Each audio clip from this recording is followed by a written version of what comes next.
नहीं कह रहा है कि ईरान के जबड़े से मोदी जी 22 जहाज छीन करके लेके आ गए? ये कौन लोग हैं जो नहीं कह रहे हैं कि हम लाहौर में घुस गए हैं? ये लोग कौन हैं जो ये नहीं मान रहे कि हाँ भाई नासा ने बोला है कि बेस्ट हैं ये लोग? अगर अपराध होता तो अपराधी संसद में ना होते, अपराधी जाके मंदिरों में वीआईपी दर्शन नहीं कर रहे होते, लेकिन अपराध ये है कि हम पत्रकारिता कर रहे हैं। अगर अफवाह है परेशानियां लोगों की, तो फिर पलायन की स्थिति क्यों बनी है? अपराध करना अपराध नहीं है, अपराध को एक्सपोज करना ही है। रस्म कोई सर उठा के ना चले। नमस्कार, मैं हूं निवेदिता, मैं पॉलिटिक्स परिवार का हिस्सा हूं, एक पत्रकार हूं इसलिए आज यहाँ पे हूं, और जितने भी पत्रकार हैं वो आज यहाँ पे हैं क्योंकि सबको नजर आ रहा है कि चल क्या रहा है।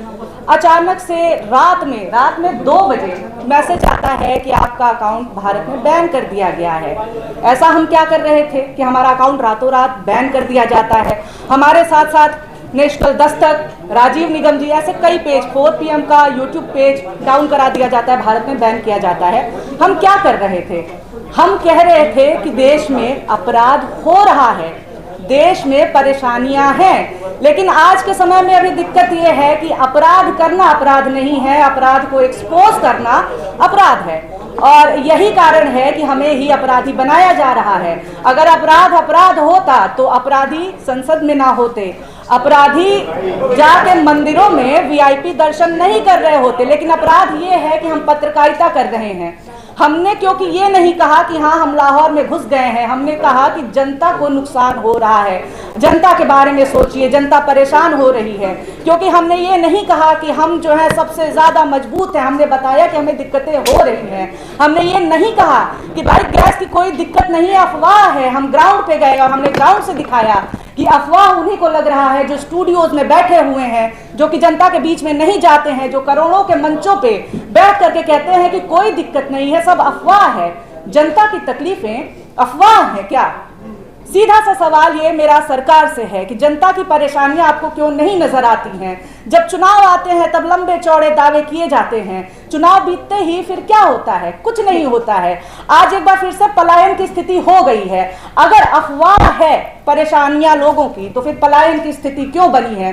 कोई भी अपने घर से 10 कदम जा करके किसी भी एजेंसी पे चला जाए, किसी भी बस स्टेशन पे चला जाए, रेलवे स्टेशन पे चला जाए, उसे हकीकत नजर आ जाएगी। लेकिन ये लोग चाहते हैं कि ये हकीकत सामने ना आए। और मैं एक बार फिर से यही कहूंगी कि जब अपराध ना हो करके अपराध को एक्सपोज करना अपराध हो जाए, इसका मतलब है कि दिक्कत किसी अपराधी को ही हो रही है, कमान कहीं तो किसी गड़बड़ हाथ में है। वरना आप ये सोचिए कि बच्चों के सामने खेल दिखाने वाले बच्चों के अकाउंट से इतना कैसे डर जा रहे हैं कि 6-7 साल की बच्ची का अकाउंट बैन किया गया है भारत में। 6 साल की बच्ची का अकाउंट। ये कौन लोग हैं? ये इतना क्यों डर रहे हैं? क्योंकि एक साइकोलॉजी में, नीरज सर हम लोग एक चीज पढ़ाई जाती थी कि कैसे अथॉरिटी स्टैब्लिश होती है, कि बॉस अगर एक आदमी को डांटा तो वो अपनी घर पे आके बीवी को डांटेगा और वो आकर के बच्चे पे। तो यहाँ पे इंटरनेशनल प्रेशर्स भी दुनिया भर के हमारे ऊपर पड़ रहे हैं, सवाल उठ रहे हैं, तो फिर किसके ऊपर वो सारी चीजें निकाली जा रही हैं? जनता के ऊपर निकाली जा रही है। किसी को कोई फिक्र नहीं है। वो अथॉरिटी जो इस्टेब्लिश करना है कि भाई कैसे कोई है जो ये नहीं कह रहा है कि ईरान के जबड़े से मोदी जी 22 जहाज छीन करके लेके आ गए? ये कौन लोग हैं जो नहीं कह रहे हैं कि हम लाहौर में घुस गए हैं? ये लोग कौन है जो ये नहीं मान रहे कि हाँ भाई नासा ने बोला है कि बेस्ट हैं ये लोग? ऐसे लोगों को टारगेट किया जा रहा है, बार बार लगातार किया जा रहा है।